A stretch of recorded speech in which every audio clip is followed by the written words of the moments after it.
কাওমি মাদ্রাসার বিরুদ্ধে এত কথা হচ্ছে, এটার পিছনে হিজবুত তৌহিদের কোনো ষড়যন্ত্র আছে? না না না না, কখনো না। আজকের এই জুমার দিনে আমি আল্লাহরের সাক্ষী রেখে কথাটা বলছি। আমরা কাওমি মাদ্রাসার বিরুদ্ধে না, কাওমি আলেমদের বিরুদ্ধে না। প্রত্যেকটা ইউটিউবার এখন চেষ্টা করতেছে তার কোন ঘটনা দিয়ে ভিউ কামানো যায়।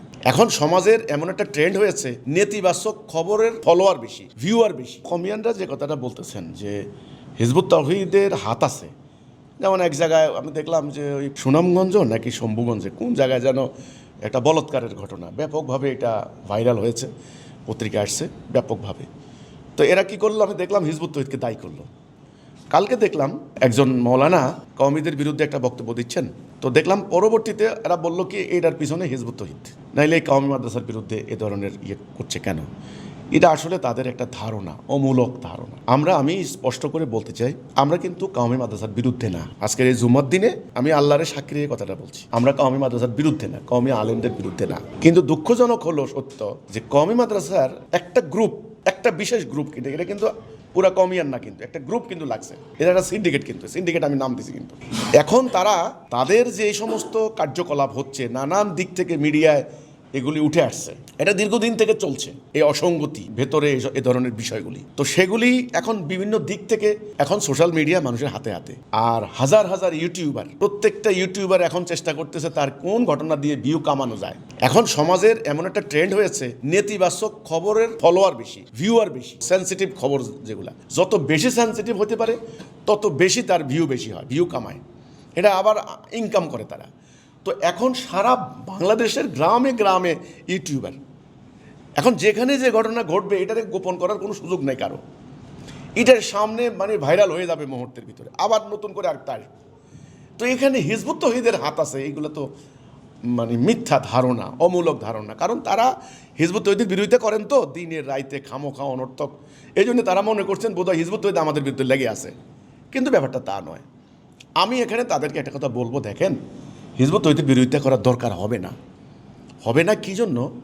আপনাদের প্রসারিত কনসেপ্ট বা আপনাদের ব্যবস্থা, শিক্ষা ব্যবস্থা, কাওমি ব্যবস্থা, আমল আখলাক বা আপনাদের প্র্যাকটিস, এটা যদি জাতির কল্যাণে কাজে না লাগে বা জাতির প্রয়োজনে আপনার যুগের চাহিদা পূরণ করতে ব্যর্থ হয়, তাহলে এটা তো কালের প্রবাহে এমনিতেই প্রশ্নবিদ্ধ হয়ে যাবে।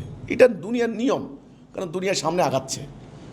এক নম্বর কথা। দুই নম্বর হচ্ছে, আপনাদের কাওমি মাদ্রাসার ভেতরে যদি কোনো সমস্যা থেকে থাকে, তাদের শিক্ষাগত প্রবলেমের সমস্যা, আচরণগত, এগুলো দীর্ঘদিন আপনার চেপে দিয়ে রাখতে পারবেন না, চেপে রাখতে পারবেন না, হ্যাঁ, চাপা দিয়ে রাখতে পারবেন না। চাপা দিয়ে রাখে না, ঢেকে রাখে, এটা পারবেন না।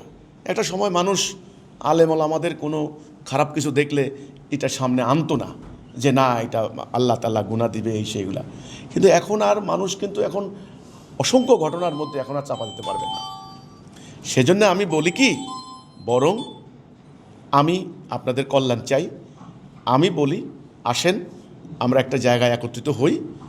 আমরা আসলাহার যে কথাটা, সংস্কারের যে কথাটা, সংশোধনের যে কথাটা, এটা তো বাস্তবতা। কোরআনেও আল্লাহ বলেছেন, যারা নিজেদেরকে সংশোধন করে নেয়, যারা নিজেদেরকে সংশোধন করে নেয়, বরং আসুন শিক্ষা ব্যবস্থার মধ্যে যে গলদ রয়েছে, যে অনর্থক বিষয়গুলি রয়েছে বা অবৈজ্ঞানিক, অযৌক্তিক, অথবা যে বিষয়গুলি বর্তমান কালের সঙ্গে, বর্তমান যুগের চাহিদা মেটাতে ব্যর্থ হচ্ছে, সেগুলো নিয়ে পর্যালোচনা করেন, বিশেষজ্ঞ নিয়ে বসেন, সেগুলোরে কার্যকরী করেন। তা না হলে এই লক্ষ লক্ষ বেকার বের হবে মাদ্রাসা থেকে, এটা নিয়ে কথা উঠবে। আবার নানান ধরনের মাদ্রাসার মধ্যে যে এই যে অসুস্থ প্রতিযোগিতা, যেমন ধরেন একজন মুহতামিম, উনি চাকরি পেয়েছেন, এইবার 10 জন ঠেলাঠেলি শুরু করেছেন মুহতামিমের বিরুদ্ধে। ওনাকে কিভাবে মাদ্রাসা থেকে বের করা যায়, ওই বেচারা রেখে একেবারে তাকে নাস্তানাবুদ করে দেওয়া হচ্ছে। মেন কথা হলো এই পোস্টটা খালি হলে আরেকজন ঢুকতে পারবে। এটা কিন্তু যেমন একজন মসজিদের ইমাম সাহেব, ওনাকে তাড়ানোর জন্য কী যে করেছে। এই যে নারায়ণগঞ্জে এক মসজিদের ইমাম আরেক মসজিদের ইমামকে জবাই করে দিয়েছে, এই নারায়ণগঞ্জে এটা হয়েছে এই গত কয়েক বছর আগে। তো এগুলো কিন্তু হচ্ছে কেন হচ্ছে? বেকার মানুষের কর্মসংস্থান নাই, মনে করতেছে ওই জায়গাটা নিতে পারলে আমার নিশ্চিত জীবনের নিরাপত্তা আসবে, আমার টাকা পয়সা আসবে। তো এই জন্য আমার কথা হলো, এগুলা নিয়ে সামগ্রিক ব্যাপার। খালি আপনি এখন বলেন হ্যাঁ কেন কাওমি মাদ্রাসার বিরুদ্ধে এত কথা হচ্ছে, এটার পিছনে হিজবুত তৌহিদের কোনো ষড়যন্ত্র আছে? না না না না, কখনো না। হিজবুত তৌহিদের কোনো মানে তাদের শ্রম, মেধা, শক্তি কওমি মাদ্রাসার বিরুদ্ধে লাগার জন্য নয়। আবার বলছি, আমি আল্লাহকে সাক্ষী রেখে বলছি, কওমি মাদ্রাসার বিরুদ্ধে লাগার জন্য কোনো মাদ্রাসা না। আমরা দাঁড়িয়েছি আল্লাহর দিনটাকে কায়েম করা। আমরা মনে করি আল্লাহর দিন, আল্লাহর কোরআনের বিধান যদি কায়েম হয় রাষ্ট্রে, তবে এই সংকটটা থাকবে না। আমাদের এই অশান্তির মেন কারণ হচ্ছে আল্লাহর হুকুম কায়েম না থাকা। এই হচ্ছে ব্যাপারটা। তো আপনি যেটা বললেন, ওনারা যেই প্রচারটা করে এটা ঠিক না, এই প্রচারটা বন্ধ হওয়া দরকার বলে মনে করি আমি।